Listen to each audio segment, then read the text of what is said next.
ya. Di depan kalian atau di hadapan monitor kalian itu ada grafik, di mana grafik tersebut mengenai hubungan antara kadar air dengan AW atau activity of water. AW merupakan jumlah air bebas yang dapat digunakan oleh mikroorganisme untuk pertumbuhannya, di mana nilai AW untuk mikroorganisme itu adalah untuk bakteri AW-nya adalah 0,9, kamir itu 0,8 sampai 0,9, kapang itu 0,6 sampai 0,7. Di grafik untuk sumbu X itu adalah AW atau activity of water-nya. Kemudian yang di atas ini adalah kadar air.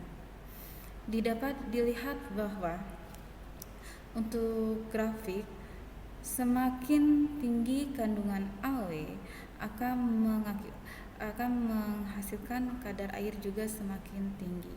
Jadi kadar air ini erat hubungannya dengan AW. Semakin tinggi air, AW-nya juga tinggi. Dapat dilihat juga ini adalah nilai AW untuk mikroorganisme atau mikroba. Untuk bakteri dia AW. Apabila AW-nya dia 0,9, bakterinya akan tumbuh. Apabila AW-nya pada 0,8 sampai 0,9, kamirnya akan tumbuh. Dan pada AW 0,6 sampai 0,7, jamur atau kapangnya yang tumbuh. Activity water atau AW nilainya berkisar dari 0 sampai 1. Jadi nggak ada misalnya AW-nya itu adalah minus 1 atau minus 0,5 atau nilai AW-nya 1,2, itu tidak ada, karena nilai AW itu skalanya dari 0 sampai 1 ya. Dimana ada artinya nilai 0 merupakan bahwa makanan itu tidak terdapat air bebas, sedangkan nilai 1, bahan pangan tersebut hanya terdiri dari air murni saja. Jadi air murni, air minum itu memiliki AW-nya 1. Ingat, kalau AW 1 berarti mikroorganisme itu tidak hidup ya. Hidup tapi tidak dapat berkembang secara pesat ya. Karena mikroorganisme itu akan hidup pada AW-nya untuk bakteri 0,9, kamirnya 0,8 sampai 0,9, sedangkan untuk kapangnya adalah 0,6 sampai 0,7. Semakin rendah activity water itu hubungannya semakin rendah juga kandungan air pada bahan pangan, yang menyebabkan bahan pangan itu akan semakin awet ya. Jadi di bawah 0,6 itu kadar atau bahan pangan itu akan menjadi semakin awet. Bagaimana sih cara menghilangkan sebagian air dalam bahan makanan? Contohnya misalnya kita mau pembuatan kue kering, cookies, itu bisa dihilangkannya menggunakan oven. Atau kita bikin tepung-tepungan itu dengan cara pemanasan, bisa dengan pemanasan secara tradisional seperti ini. Gambarnya ibu-ibu sedang melakukan penjemuran. Nah, kalau tradisional ini kan berdasarkan dari suhunya. Kalau suhunya panas, berarti bahan pangannya akan cepat kering. Tapi kalau misalnya pada musim hujan, bahan pangannya juga tidak akan cepat kering. Kemudian ada lagi alat pengering. Ada yang metode pengeringan lainnya adalah alat pengering buatan atau oven ya, seperti ini. Kalau misalnya bikin kue, nggak mungkin kan kalau misalnya kita lakukan pengolahannya dengan menggunakan matahari, nggak akan matang-matang, tapi harus membutuhkan alat pengering buatan atau oven. Di atas ini adalah evaporasi atau penguapan. Contohnya produk pangan yang melalui proses evaporasi itu adalah susu kental manis. Ya, jadi beberapa atau sebagian air yang terkandung di dalam bahan pangan itu akan hilang karena adanya proses penguapan. Ya, jadi kan tadi juga saya sudah jelaskan bahwa air itu sifatnya ada yang menguap dan ada yang terikat menjadi air es, atau dia akan menguap, akan terputus ikatan rantai senyawa molekul H dengan O-nya. Nah, ini adalah penentuan dari kadar air, di mana Penentuan kadar air itu prinsipnya adalah perbedaan antara berat bahan sebelum dan sesudah dilakukan pemanasan. Penentuan kadar air yang pertama itu dapat dilakukan dengan mengeringkan bahan dalam oven yang bersuhu 100 sampai 105 derajat Celcius sampai diperoleh berat yang konstan. Namanya berat yang konstan itu apabila dilakukan penimbangan pertama dia beratnya tetap, beratnya misalnya 0,05, kemudian perhitungan berat, kemudian di oven lagi selama 15 menit. Setelah 15 menit kemudian ditimbang lagi, beratnya yang kedua itu dia 0,2, hasilnya 0,2, dari 0,05 menjadi 0,02, berarti beratnya itu belum konstan. Karena berat yang dikatakan konstan dia tidak boleh melebihi selisihnya 0,02. Jadi apabila suatu bahan pangan dikatakan konstan itu jika pada berat pertama dia 0,05, setelah itu dia di oven lagi selama 15 menit, kemudian ditimbang lagi dia tetap beratnya 0,05 atau dia 0,04, berarti kan selisihnya dia cuma 0,01, berarti dia dikatakan konstan. Ini ada beberapa contoh bahan pangan yang tidak tahan terhadap panas, yaitu bahan yang berkadar gula tinggi, kemudian ada daging, ada kecap. Itu pemanasannya dilakukan dalam oven vakum dengan suhu yang lebih rendah. Karena apa? Kenapa sih menggunakan oven vakum dengan suhu yang lebih rendah itu? Karena bahan pangan tersebut memiliki kandungan gizi yang cukup tinggi, yang apabila dia dilakukan pemanasan yang cukup tinggi, dia akan merusak kandungan-kandungan gizi yang lainnya. Kemudian penentuan kadar air yang kedua itu adalah dengan menggunakan destilasi, metode destilasi, di mana bahan yang kadar airnya tinggi dan mengandung senyawa yang mudah menguap atau volatil. Digunakan destilasi dengan menggunakan pelarut tertentu. BJ-nya kurang dari air. Contoh pelarutnya itu adalah toluen, silol, dan heptana. Toluen, silol, dan heptana. Kemudian penentuan kadar air yang ketiga itu dengan menggunakan refraktometer.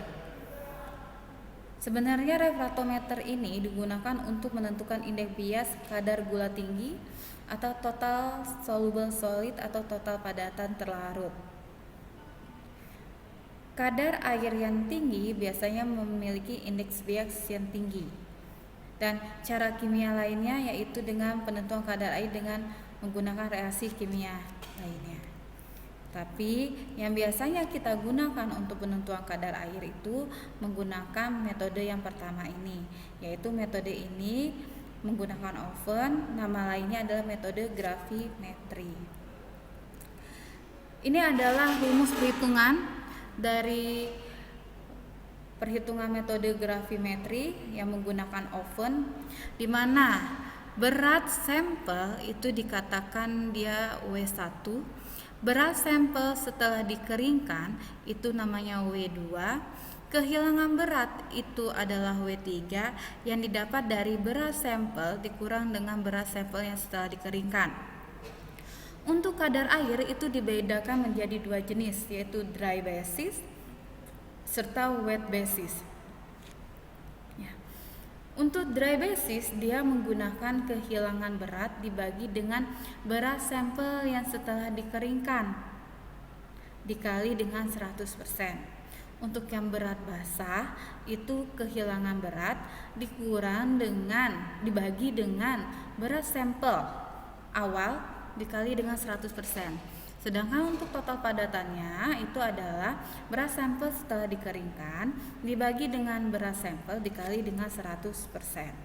Ya.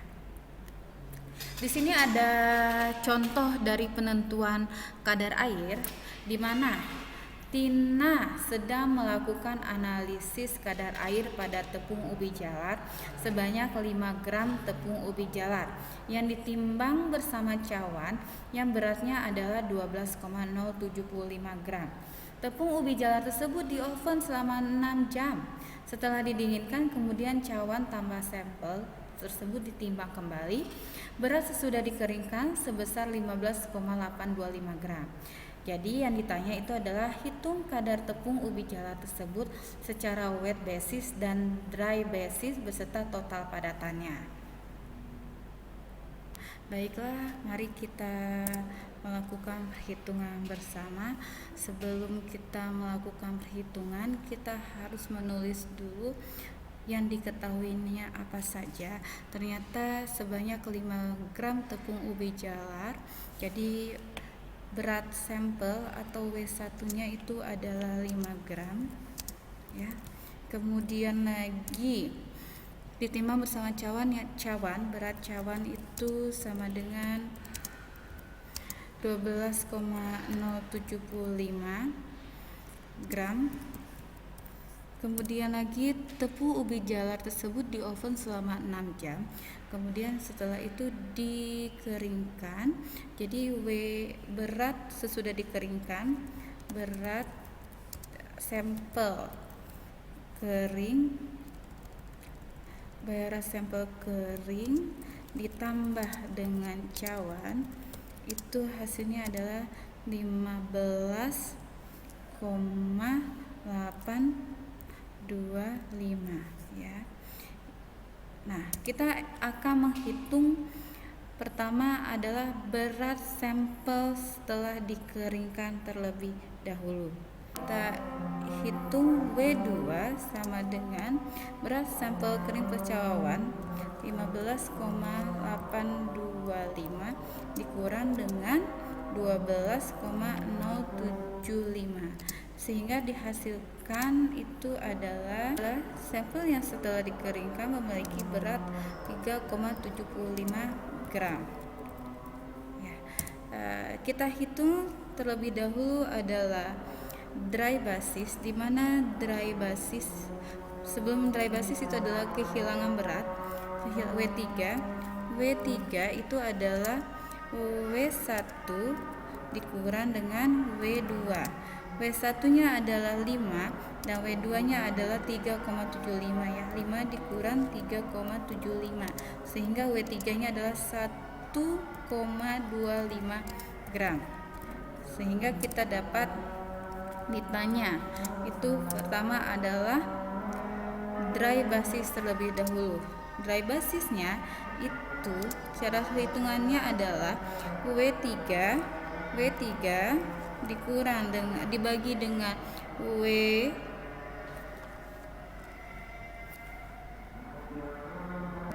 dengan W2 dikali dengan 100%. Jadi hasilnya adalah W3 nya 1,25 dibagi W2 nya 3,75 dikali 100%, hasilnya adalah itu 33,33%. Kemudian WB itu adalah W3 dibagi dengan W1 dikali dengan 100% ya. Hasilnya adalah 1,25 dibagi dengan 5 gram dikali dengan 100%,